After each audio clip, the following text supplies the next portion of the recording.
Bugatti Chiron. Sir. Thank you, Mr. President.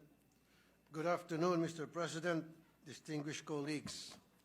Kung natatanda niyo po, during the budget hearing last year ng Committee on Finance, akin pong tinanong mga opisyal ng Bureau of Customs tungkol sa dalawang Bugatti Chiron na nag-viral sa social media dahil pag-alagala ito sa mga kalye ng Metro Manila.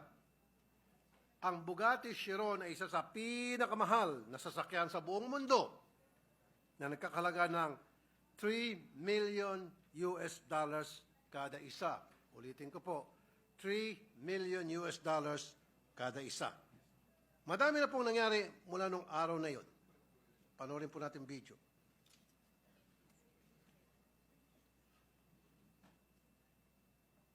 Bugatti Chiron. Yung backup niya, G63 Mercedes Brabus. So, chinek ko po yung presyo ng Bugatti Chiron. That's $3 million ang tag price. Ang tanong, nagbayad ba ng tax itong dalawang Bugatti Chiron na nakita sa kalye? Tinignan nila yung 2019 onwards, 2019, 2020, 2021, 2022, 2023. Wala pa ho, walang records. Wala talaga. So therefore, ibig sabihin, ito po ay nakalusot. Ayon sa customs, mismo mga may-ari ng sasakyan ang nagsuko ng mga luxury cars. Isa rin po si Senator Raffy Tulfo na nagbigay sa amin ng tip dyan. Meron na rin po kami mga intelligence information regarding these. As early as now, medyo kinukongratulate ko po ang Bureau of Customs for recovering one of the two Bugatti Chirons last February 9. Pero, Mr. President, bago nakamta ng tagumpay na ito, sandamakmak na kapalpakan muna nangyari at nakapasok itong Bugatti Chiron nito nang walang record sa customs at narehistro pa sa LTO. Mr. President, I come before this chamber because of the irregularities that have been flagged to me regarding these Bugattis.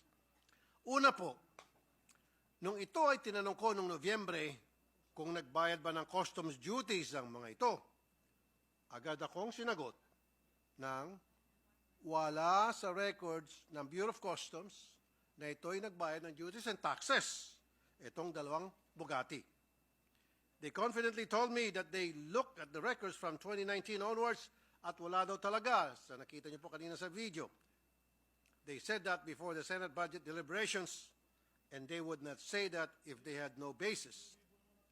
Ngayon po, bilang pag-follow up ko sa nangyaring ito, dahil nga may nag-surrender na ng isang Bugatti, akin pong background check ang registration ng dalawang Bugatti sa LTO. Ang blue na Bugatti na may plate number na NIM 5448 ay lumilitaw na nakarehistro sa pangalan ng isang foreigner na si Tu Trang Nguyen. At ang pulang Bugatti na may plate number NIM 5450 ay nakarehistro naman kay Meng Junzu. Sa pag-aaral ng mga dokumentong pinasa nila sa LTO upang ito'y marehistro, may kita na itong dalawang sasakyan ay magkasabay na prinoseso. Pareho itong in-import ng Frebel Import and Export Corporation na ang bill of lading ay may petsang December 24, 2022 at ito'y sabay na narehistro sa LTO noong May 30, 2023. Ngayon, ang tanong ko po, paano ito narehistro sa LTO kung hindi ito nagbayad ng customs duties? Ayon sa sinasabi ng mga nakapanayam natin dito noong Nobyembre. Salungat ito sa mga dokumentong sinumiti sa LTO kung saan may kambal na certificate of payment ang dalawang Bugatti na ito na in-issue ng Bureau of Customs.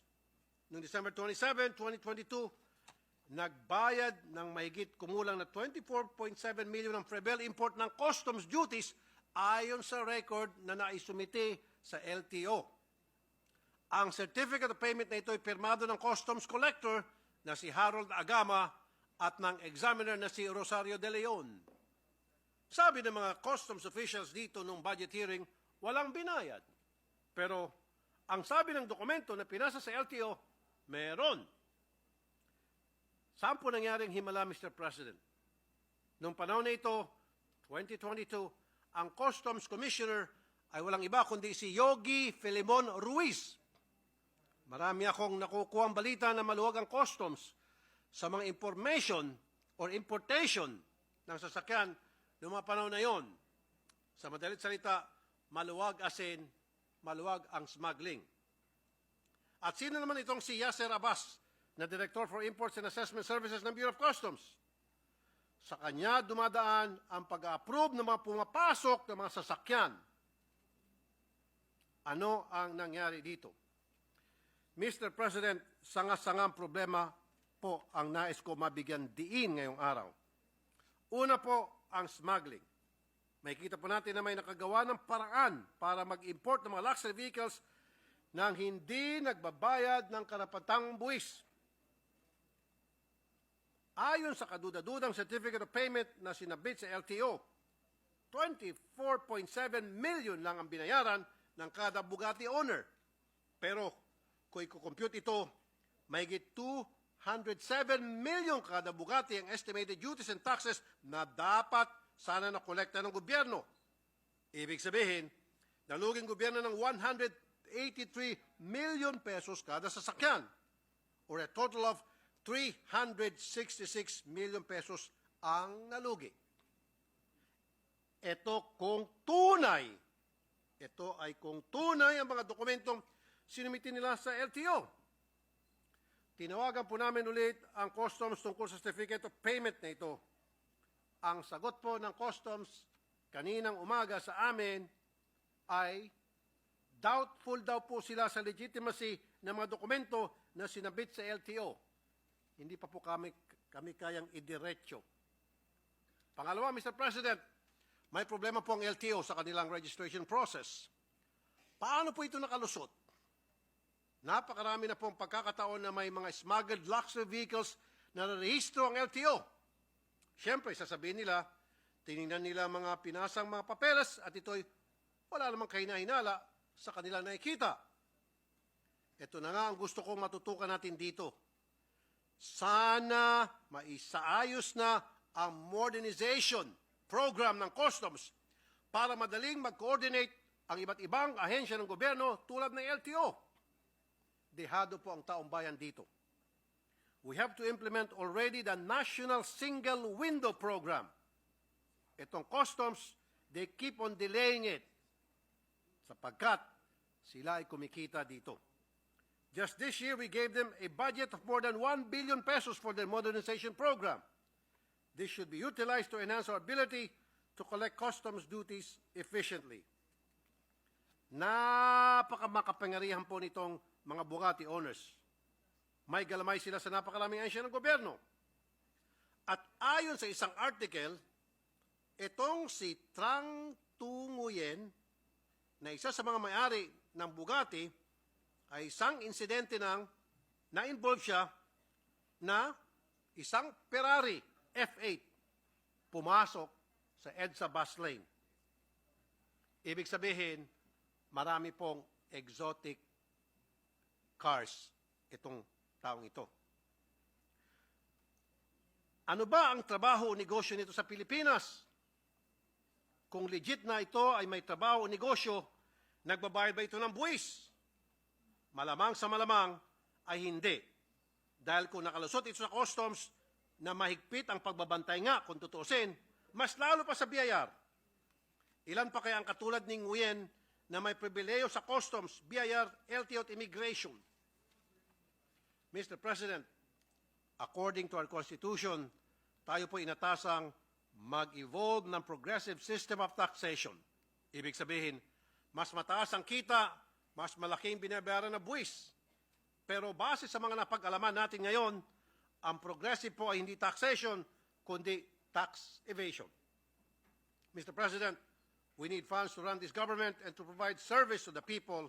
Let us develop an effective system that would prevent tax evasion and corruption. Maraming salamat po, Mr. President. Una sa lahat, gusto ko pong pasalamatin si Senator Raffy Tulfo. Dahil sa iyo na nailabas itong issue na ito. It was during your expose that meron palang 2 Bugatti Chiron dito sa Pilipinas. At tama po kayo, napakamahal at napakahirap bilhin itong mga sasakyan ito. I think there's only 60 in the world. And we Yes, have Mr. President, that has a value of about $3 million each. Yes, and there's only a few. That's why napakamahal yung resale value, packet ng packet. So, tama po yan. Talo yung gobyerno dito. At gusto natin malaman, Senator Raffy, with your expose, sino ang nagparehistro nito? Anong LTO office ang nagparehistro nito? Saan pong, unang-una, saan po nakapasok itong mga sasakyan na ito?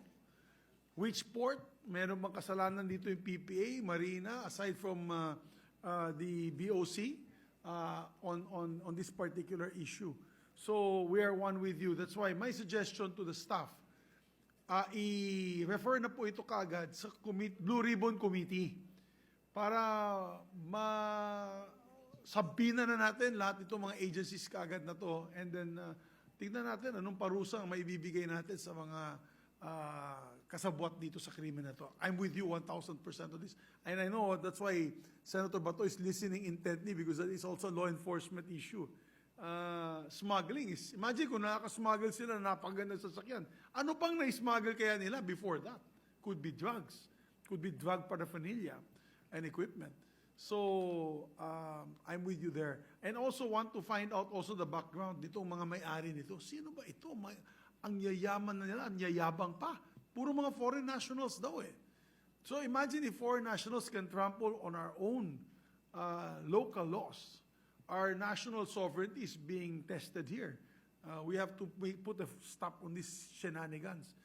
Parang lumalabas sa mga agencies na ito, pera-pera lang. Di ba? Kung sinong mayaman, maski na foreigner, makakuha na nga ng papeles na makatira dito sa Pilipinas, nagpapasok pa sila ng isang katutak na mga smuggled vehicles na napakamahal at hindi nagbabayad ng tamang buwis. So, congratulations, kudos to you, Senator Tulfo, for that. Kudos to you.